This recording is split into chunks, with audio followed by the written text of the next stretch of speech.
Hello everyone. So we have already covered the theory part of magnetically coupled circuits and also we have done some problems related to it. In this lecture we are going to do some more problems. So this is our first question. Find the Z parameter of the below given two-port network. See, we have to find the Z parameter of this network. So this is a magnetically coupled circuit having mutual inductance, self-inductance, and this is also a magnetically coupled circuit having mutual and self-inductance. So how to solve it? We have to first simplify this circuit by finding the mutual inductance, means induced voltage in this coil due to this coil and in this coil due to this coil, and likewise in the second also. So let us simplify the circuit. So first what we do,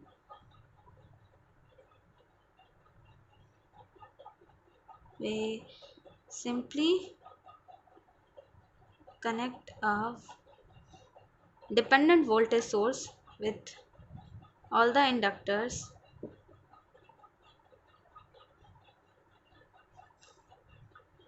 So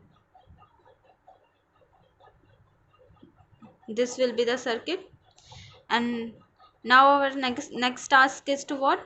Find the polarity of this induced voltage. So how to find it? We have already discussed about it. तो यहाँ पे देखो क्या करेंगे, अगर हमें इस वाले coil 1 का effect coil 2 पे चाहिए तो what we will do, we will see the direction of I1. So I1, the terminal in which I1 is entering, we will put their positive sign. Means देखो I1 जिस भी terminal पे enter कर रहा हो, तो यहाँ पे किस टर्मिनल पे एंटर कर रहा है? डॉटर टर्मिनल पे. So this dot will be positive and this another will be negative. Same by the dot convention, ये जो डॉट की पोलैरिटी है वो दोनों साइड सेम होती है, तो यहाँ पे भी क्या हो जाएगी, जो इंड्यूस्ड वोल्टेज की पोलैरिटी होगी plus and minus. So this plus and minus will be the induced voltage polarity in coil 2 due to coil 1. So this will be positive and negative. तो हमें इस वाले इंडक्टेंस का तो पोलैरिटी मिल गई.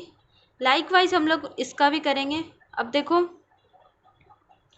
हमें इस वाले का इफेक्ट इस पे देखना है, करंट की डायरेक्शन देखना है ध्यान से आप लोग.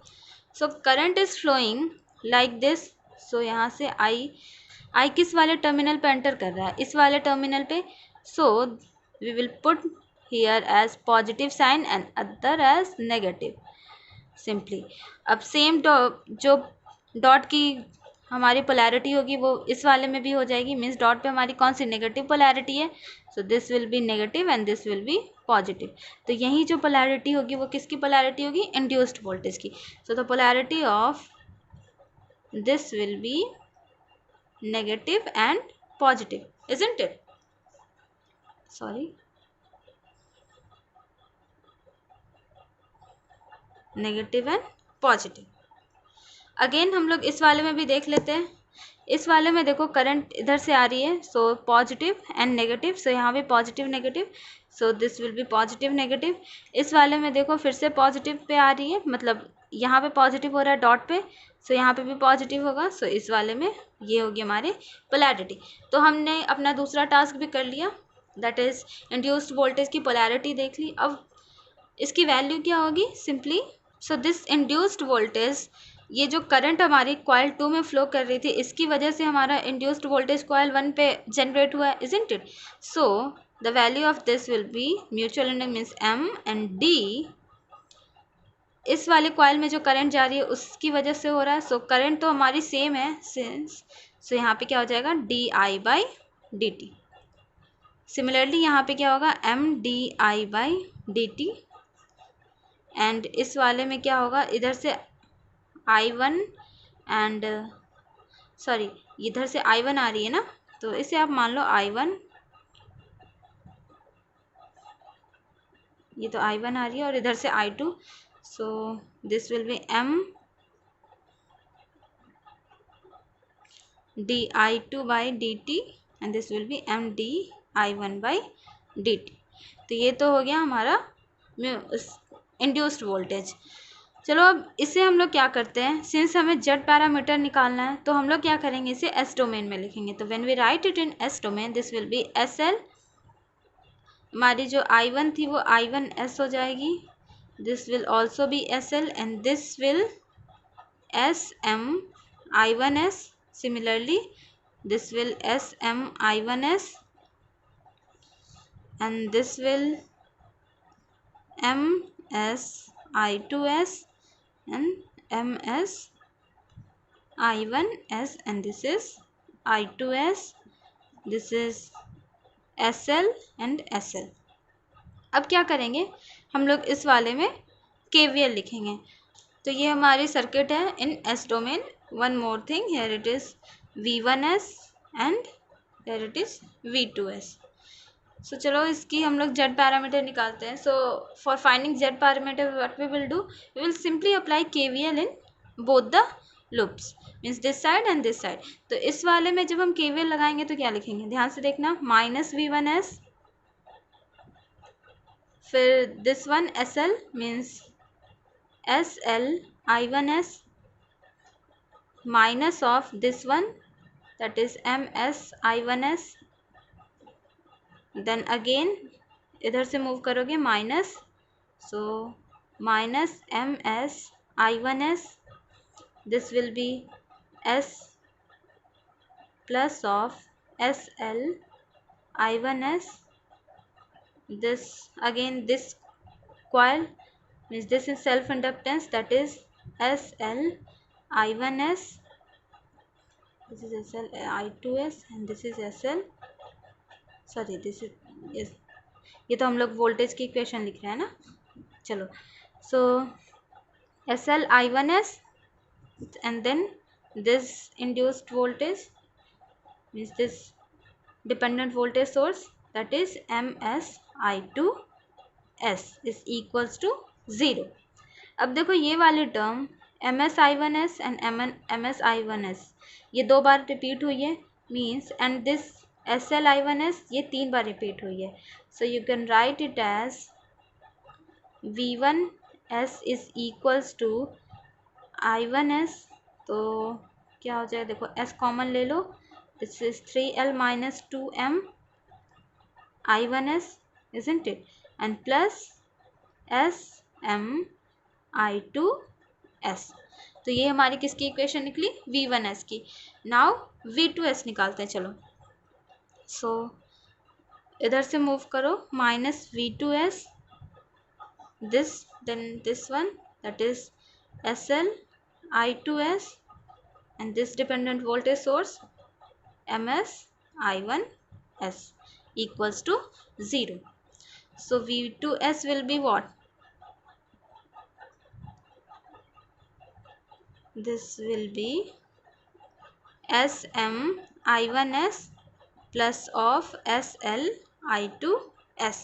तो यहाँ से हमारी जो Z पैरामीटर निकल के आई वो क्या निकली, देखो S, बिकॉज S सब में मल्टीप्लाइड है, कॉमन है, and 3L minus 2M, this is Z11 value, ये Z12 की M and again Z21 and this is Z22. तो ये हमारी हुई Z पैरामीटर इस सर्टेन सर्किट के लिए. ओके, चलो अब एक सिंपल सर्किट लेके देखते हैं. तो देखो मैंने यहाँ पे सबसे सिंपल सर्किट लिया है and we have to calculate the Z parameter of this circuit. So let's start. तो हम लोग क्या करेंगे, सबसे पहले इसका सिंप्लीफाइड सर्किट ड्रॉ करेंगे. सो this will B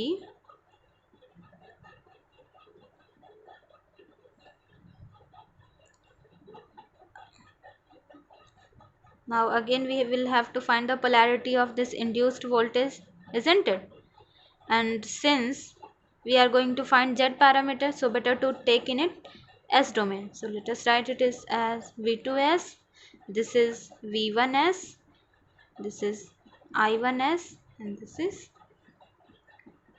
I2S. so what this will be, SL1 and this will be SL2 because self inductance is L1 and L2.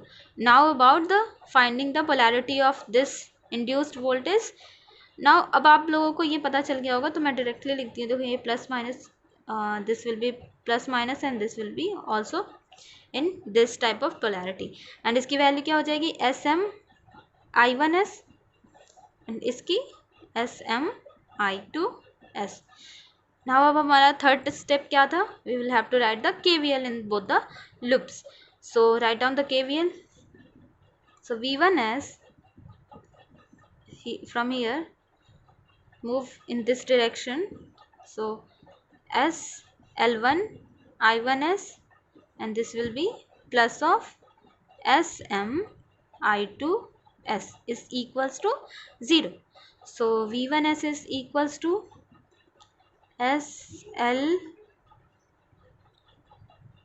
SL1 I1S plus of SMI2S.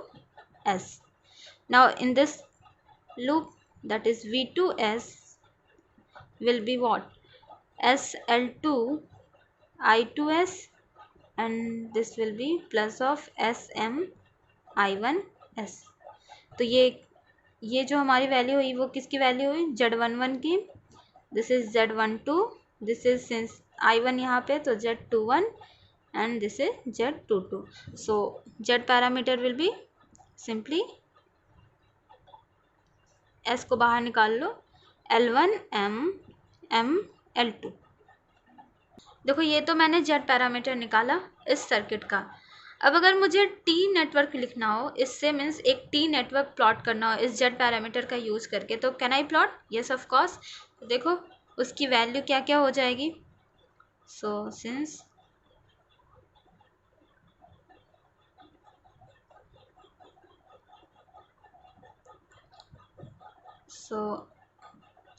इसकी वैल्यू क्या होगी, देखो ये Z1 होता है and Z2 and Z3 if I consider like this. तो Z1 की value क्या होती है, this means sorry Z11 is equals to क्या होता है, Z1 plus Z2, isn't it. तो यहाँ से अगर आप Z1 की वैल्यू निकालोगे तो क्या होगा, Z11 minus Z2, and Z2 is nothing but Z12। So this will B Z11 means L1 minus Z2 is M।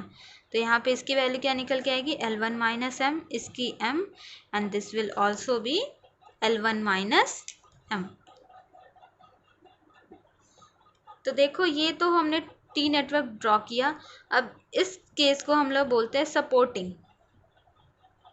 Supporting क्यों बोलते हैं, देखो बिकॉज इसमें जो करंट की डायरेक्शन होती है वो देखो दोनों साइड एंटरिंग होती है। And most of the question means जब हम क्वेश्चन डील करेंगे तो उसमें करंट की डायरेक्शन मेंशन नहीं की होगी। तो इसमें दो केस आता है, एक तो हुआ ये सपोर्टिंग वाला जिसमें करंट की डायरेक्शन एक दूसरे को सपोर्ट करिए, एक होता है ऑपोजिंग वाला जिसमें क्या होता है ये जो करंट की डायरेक्शन होती है वो ऑपोजिट हो जाती है। तो उस केस में जो हमारा टी नेटवर्क निकलता है वो सिंपली मैं लिख देती हूँ, देखो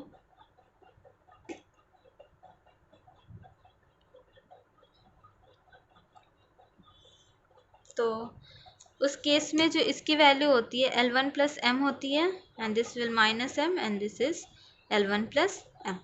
तो ये कब होता है, जब हमारा नेटवर्क ऑपोजिंग होता है। ये जो सर्किट होती है हमारी ऑपोजिंग नेटवर्क की होती है। इक्विवेलेंट इंडक्टेंस निकालने के टाइम पे इधर आप सपोर्टिंग सर्किट लो और आप ऑपोजिंग सर्किट लो, उसमें उस टाइम पे आपको करंट की डायरेक्शन नहीं दी होगी। तो आप सपोर्टिंग लो या फिर ऑपोजिंग लो, आपका जो एल इक्विवेलेंट की वैल्यू आएगी वो सेम आती है। बट अगर कुछ भी मेंशन ना किया हो तो आप बाय डिफ़ॉल्ट सपोर्टिंग ही मान के चलना। Okay, so now let us take one question related to this. तो देखो यहाँ पे हमें क्या करना है, टर्मिनल पे हमें इक्विवेलेंट इम्पिडेंस की वैल्यू निकालनी है। सो इसका हम लोग पहले टी इक्विवेलेंट ड्रॉ करते हैं। So T equivalent will be, देखो पहले मैं सपोर्टिंग वाले केस ले रही हूँ, ठीक है। तो यहाँ पे लिख ही लेते हैं एक बार, इधर साइड हम लोग सपोर्टिंग से करेंगे एंड इधर ऑपोजिंग से, बिकॉज हमें करंट की डायरेक्शन तो पता नहीं है। सो इस केस में देखो क्या हो जाएगा, दिस इज टी नेटवर्क। तो इस टर्मिनल पे हमें इक्विवेलेंट इंडक्टेंस निकालना है, मीन्स हमें V1 बाई आई1 की वैल्यू निकालनी है। सो इसकी वैल्यू क्या होगी, M, this is L2 minus M, this is L1 minus M। This is in case of supporting, and in case of opposing this will be minus M, L2 plus of M and L1 plus of M. और हमें क्या निकालना है यहाँ से, L equivalent, from here also L equivalent. So L equivalent निकालते हैं। देखो पहले एक जनरल अप्रोच करते हैं, ये दोनों पैरेलल में है सिंस, एंड उसके बाद ये सीरीज में। So L1 minus M plus M into L2 minus M divided by m plus L2 minus m. So this will be L equivalent. So L equivalent जब आप निकालोगे you will get L1 minus m square by L2 from this network, means supporting network. And from this network L equivalent will be L1 plus m minus of plus minus m into L2 plus m divided by minus m plus L2 plus m. So from here you will also get it as L1 minus m square by L2.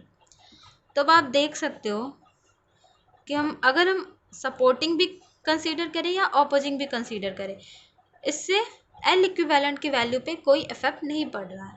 Okay, सो क्या करेंगे हम लोग, कुछ भी मान सकते हैं by default. अगर हम बाय डिफ़ॉल्ट है सपोर्टिंग तो सपोर्टिंग ले लो, ठीक है।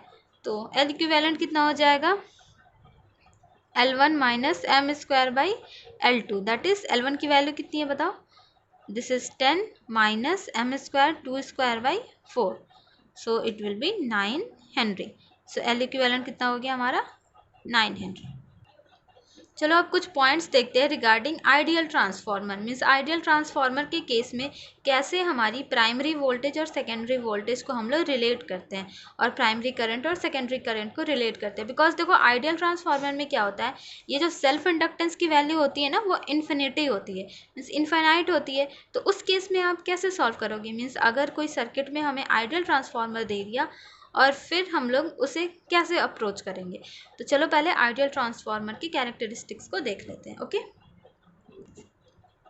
तो देखो यहाँ पे मैंने 3 आइडियल ट्रांसफार्मर सर्किट्स लिए हैं कॉन्फ़िगरेशन। इस वाले केस में देखना ध्यान से, इस वाले में डॉट्स दोनों सेम साइड है और करंट क्या है, एक में एंटरिंग है और एक डॉट से बाहर जा रहा है। मीन्स इस वाले सर्किट में क्या हो रहा है, करंट एंटर कर रहा है डॉट पे और इस वाले में बाहर जा रहा है। डॉट की पोलैरिटी देखो दोनों केस में, यहाँ पे भी पॉजिटिव नेगेटिव है और पॉजिटिव, मीन्स डॉट पे हमारा पॉजिटिव आ रहा है, इस वाले में भी और इस वाले में भी पॉजिटिव आ रहा है। तो इस केस में V1 बाई V2 जो रिलेट होता है वो N1 by N2, means this is number of turns of this N1 this coil and N2 is number of turns of this coil 2, so this will be related as N1 by N2। तो हम लोग V1 by V2 को simply N1 by N2 से relate करेंगे। और देखो current को कैसे रिलेट करेंगे, I1 by I2 is equals to N2 by N1। कब, जब हमारी करंट की डायरेक्शन मीन्स करंट एक सर्किट में डॉट पे एंटर करे और दूसरे में डॉट से बाहर जाए, तो ये N1 by N2 by N1 होता है, I1 बाई I2 का रिलेशन नंबर ऑफ टर्न्स से। और जब दोनों डॉट्स की पोलैरिटी सेम हो तो V1 by V2 is equals to N1 by N2 होता है। अब ये सेकंड केस में देखते हैं। देखो इसमें मैंने क्या किया है, इसमें दोनों डॉट्स में करंट एंटर कर रही है लेकिन डॉट्स की पोलैरिटी सेम है। सो सिंस डॉट की पोलैरिटी सेम है so V1 by V2 will be equals to N1 by N2। And since देखो दोनों डॉट पे क्या हो रहा है, करंट एंटर कर रहा है, तो इस केस में जो I1 बाई I2 हो जाएगा वो minus of N2 by N1 हो जाएगा। ओके, इस केस में देखो डॉट की पोलैरिटी इसमें देखो पॉजिटिव है और इस वाले में नेगेटिव हो जा रही है, तो इसमें V1 बाई V2 जो हो जाएगा वो minus of N1 by N2 हो जाएगा। और I1 बाई I2 देखो इसमें क्या हो रही है, एंटर कर रही है I2 और इसमें भी एंटर कर रही है, तो I1 by I2 will be equals to minus N2 by N1। तो यहाँ से हमने क्या कंक्लूजन ड्रॉ किया, that if both the dots have same polarity, means देखो डॉट में इधर आप दोनों साइड पॉजिटिव हो या दोनों साइड नेगेटिव हो, तो उस केस में हम क्या देख रहे हैं, उस केस में जो V1 बाई V2 का रिलेशन है N1 बाई N2 के साथ वो पॉजिटिव में आ रहा है, इजंट इट। देखो इस वाले में पॉजिटिव, डॉट की पोलैरिटी पॉजिटिव, यहाँ पे पॉजिटिव, तो यहाँ पे क्या आ रहा है, पॉजिटिव में आ रहा है। इस वाले में भी देखो सेम है, तो ये पॉजिटिव पे आ रहा है। तो ये पहला कंक्लूजन है। सेकंड कंक्लूजन क्या है, देखो अगर डॉट्स की डिफरेंट पोलैरिटी हो, मीन्स इफ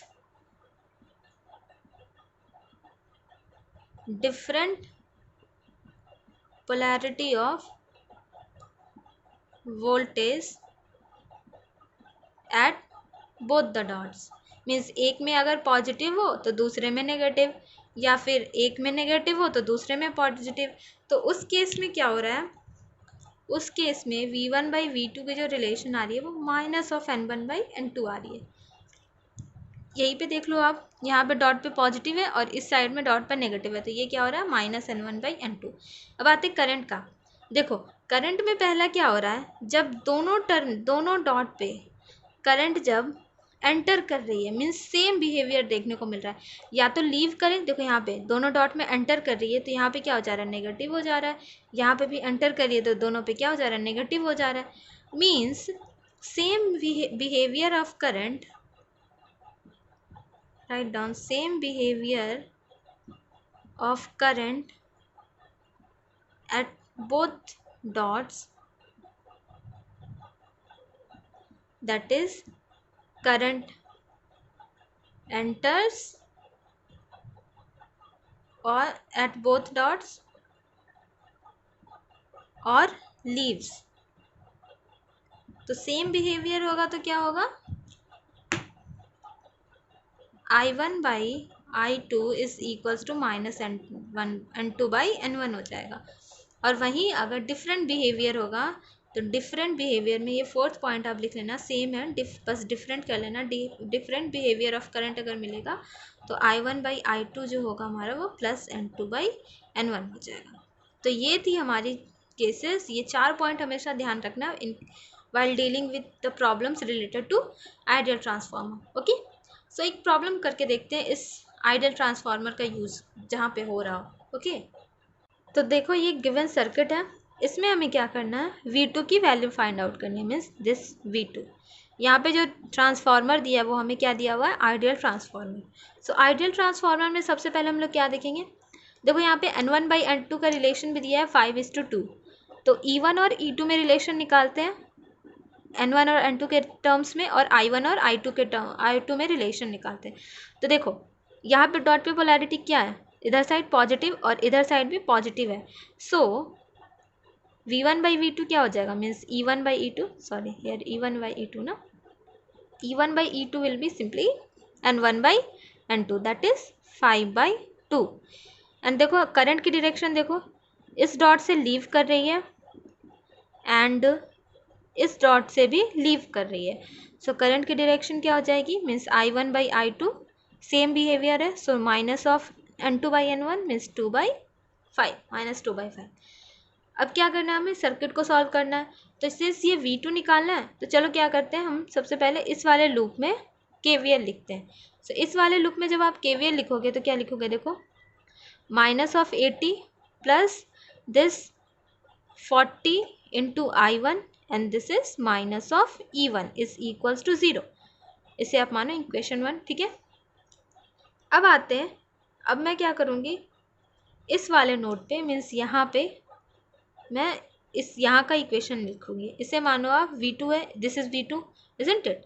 तो देखो यहाँ से क्या होगा, V2 माइनस ऑफ 80, KCL लिख रही हूँ मैं, 80 divided by 50 is equals to, इधर से क्या आ रहा है, और आप मानो -of I2 and this is plus of V2/10 isn't it. तो इसे आप सिंप्लीफाई करके कैसे लिखोगे, V2/50 plus V2/10 is equals to I2 plus 8/5। So I2 यहाँ से अगर आप निकालोगे ना तो I2 की वैल्यू हो जाएगी क्या, 6V2/50 माइनस 8/5। तो हमने ये I2 की वैल्यू फाइंड आउट कर ली। देखो अब हमें क्या करना है, V2 की वैल्यू फाइंड आउट करनी है इजंट इट। और सिंस यहाँ पे जब आप KVL लगाओगे तो यू विल गेट, देखो -E2 and plus of V2 is equals to 0. So V2 is equals to E2. तो nothing but we have to find the value of E2. यहाँ पे हमें E1 है, तो देखो क्या करेंगे हम लोग I2 से I1 में रिलेशन निकालेंगे, और सिंस E2 और E1 का रिलेशन पता है हमें, तो हम लोग वहाँ से E2 की वैल्यू निकालेंगे. देखो कैसे करते हैं. I1 क्या हो जाएगा, यहाँ से निकालोगे आप I1 तो -2/5 I2, इजंट इट. अब देखो इस वाले इक्वेशन में, मीन्स इस वाले इक्वेशन से I1 क्या हो जाएगा, I1 will be -2/5 I2. I2 is this 6V2/50 -8/5. तो ये तो हो गई हमारी I1 की वैल्यू. I1 की value in terms of V2. तो ये निकल गया. अब हमें E1 को V2 के टर्म्स में चेंज करना है. तो E1 को कैसे करेंगे, देखो since E2 is equals to V2, so E1 is 5/2 E2 और 5/2 V2, isn't it? तो अब इस इक्वेशन में आप I1 और E1 की वैल्यू पुट कर दो. देखो -80 +40 into -2/5, this is 6V2/50 -8/5, and this will be -5/2.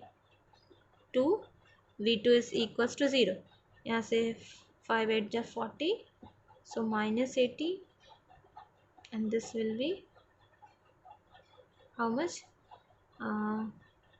if you will take here, means यहाँ से क्या हो जाएगा, -80 + 640/25 is equals to, एक सेकेंड, 5V2/2 + 48 V2/25.